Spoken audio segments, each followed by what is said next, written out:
The gods of the right-hand path have bickered and quarreled for an entire age of earth. Each of these deities and their respective priests and ministers have attempted to find wisdom in their own lies. The ice age of religious thought can last but a limited time in this great scheme of human existence. The gods of wisdom defiled have had their saga, and their millennium hath become its reality.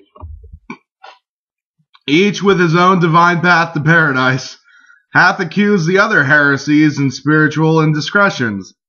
The ring of the Nibelungen doth carry an everlasting curse, but only because those who seek it think in terms of good and evil, themselves being at all times good. Yeah.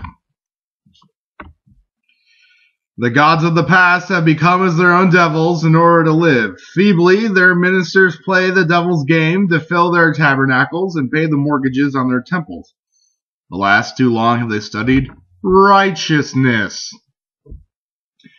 And poor and incompetent devils they make, so they all join hands in brotherly unity, and in their desperation go to Valhalla for their last great ecumenical council. Draweth near in the gloom the twilight of the gods. The ravens of night have flown forth to summon Loki, who hath set Valhalla aflame with the searing trident of the inferno. The twilight is done, a glow of new light is born out of the night, and Lucifer is risen. What's more to proclaim?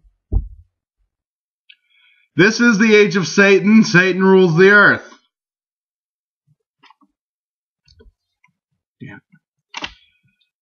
The gods of the unjust are dead. This is the morning of magic and undefiled wisdom. The flesh prevaileth, and a great church shall be builded, consecrated in its name. No longer shall man's salvation be dependent on his self-denial, and it will be known that the world of the flesh and the living shall be the greatest preparation for any and all eternal delights. Regis Satanis, Ave Satanis, Hail Satan. The 9 Satanic Sacraments. 1. Satan represents indulgence instead of abstinence. 2.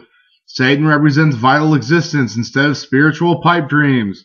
3. Satan represents undefiled wisdom instead of hypocritical self-deceit.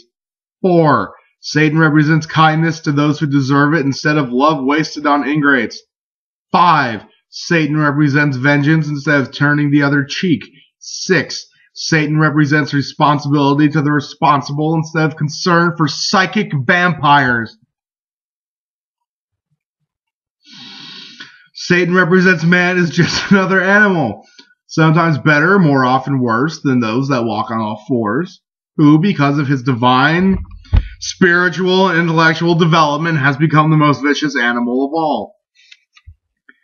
Satan represents all the so-called sins, as they all lead to physical, mental, or emotional gratification. Satan has been the best friend of the church has ever had, as he has kept it in business all these years. That's it. That's the 9 Satanic Sacraments. Here, have the 13th Enochian key. Napie Bahabeje das Bernu Vox Oanoa Larinuji Vanupehe Doalame Konisa Olologi Orisia das Kahisa Fefa Mikama Isarumada Olonu Sahitaxa das Ivumeda Ai Jirosabi Zodakero Zodamernu Oda Sakalekwa Zodarehe Lape Zoredunu Noko Mada Hoathahe Satan. Translation. O ye swords of the south, which have eyes to stir up the wrath of sin, making men drunken which are empty, behold, the promise of Satan and his power, which is called amongst ye a bitter sting. Move and appear. Unveil the mysteries of your creation, for I am the servant of the sane, your God, the true worshipper of the highest and ineffable King of Hell. I hope you enjoyed that. I fucking didn't. It's just Ayn Rand with Satan.